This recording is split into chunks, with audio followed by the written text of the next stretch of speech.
So we're joined now in Flagmount National School by Clare Bruin, who is the language support teacher here at the moment. How are you, Clare? I'm great, thank you for having me. How long have you been here? I've only been here since Easter, but it seems longer than that. Getting to know everyone, it's a wonderful place to work. It's a lovely space to integrate. So I feel like I've been here for longer. So you are specifically supporting the Ukrainian children, is that right? At the moment, overall I'm a language support teacher, so that would stretch across the curriculum normally, but at the moment we're focusing for the summer term. So language support means anybody who doesn't speak English as their first language, is that essentially, right? Mm-hmm. So how is it going for you here? It's great. I'm really fortunate to have a really wonderful bunch of children, and their mums are really involved and really lovely as well. And they've really, it takes a bit of time. They've obviously been through a lot. But they are incredibly resilient and really positive. Did any of the families have any English coming here? Absolutely. We have a few mums who have good English. And they've been really instrumental in helping the other mums settle, and to obviously in the first day or two to help them find what they need. We also use a really useful app called the Say Hi app, and that can translate everything that we're saying. It just takes a bit of a delay. What's it called again? Say Hi. Oh, Say Hi app. It's really brilliant. useful. Yeah, so it's the kind of go-to app at the moment that we're using. So that's kind of better than a Google Translate or something like that. That's much easier. Do children pick up English quickly in situations like this? Absolutely. There is a process of learning language. Obviously, the start, there's like a silent period where they're absorbing a lot. It's not producing so much language, but they're children. They're sponges. Yes. So there's so much that they're picking up and articulating as well, even at a stage that you wouldn't expect. So when they're not with you, are the children in the classroom with the other children in the mainstream classes? Yes.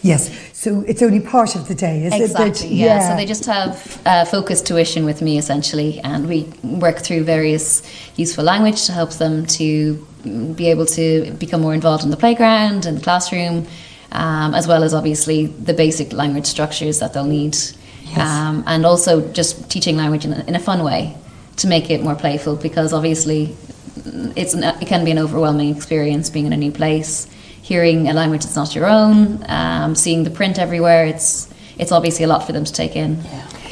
Do the younger children pick it up quicker? It's such a stupid question, but if you're older, is it harder to learn the language than if you're very young when you come here?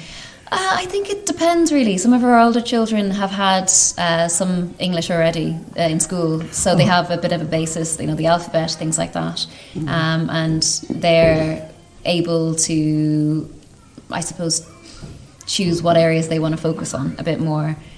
So it really depends on the child. The younger ones are absolutely just throwing themselves in without self-consciousness, which is amazing. But it really depends. And are you well resourced? Do you have what you need? I mean, is the department coming behind you with what's needed in resources? I can't speak for the department as such. Maybe the principal can talk to you about that angle. But certainly in the school, it's very forthcoming.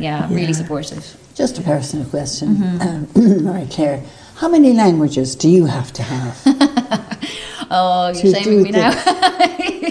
Far less than these children, because they speak Ukrainian, Russian, they now speak English as well. They might have a scattering of other languages as well.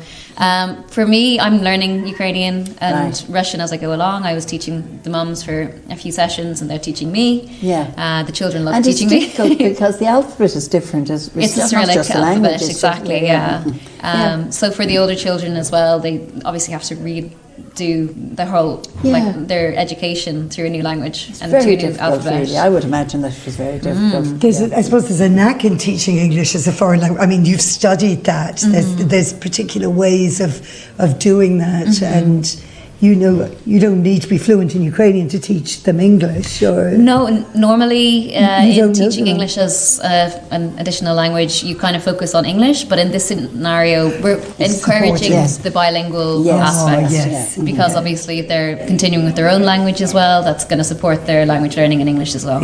So it's really important that I'm also learning a few words here and there. Okay. Good. And in relation to what will happen, we're nearly at the end of the summer term. So in relation to what will happen, I'm just thinking, is there a hiatus now and now it's going to fall off? Do they get supported? Will the children be supported during the summer?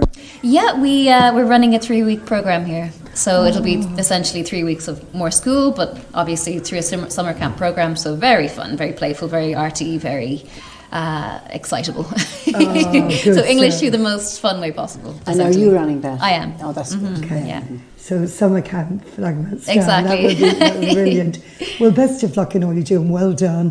Thank There's you. always a lovely vibe up here, isn't there, Isn't in the there? It's a school? lovely And school, I can yeah. imagine it's the most welcoming place for the Ukrainian children to come to. Yeah, absolutely, for all of us. I think every morning. Exactly. Yeah. Thanks, Anne-Marie. It must Thank be you. very Thanks very challenging. much, but Mary Claire. good when Thank it's you. Thank you challenging. very much. Yeah.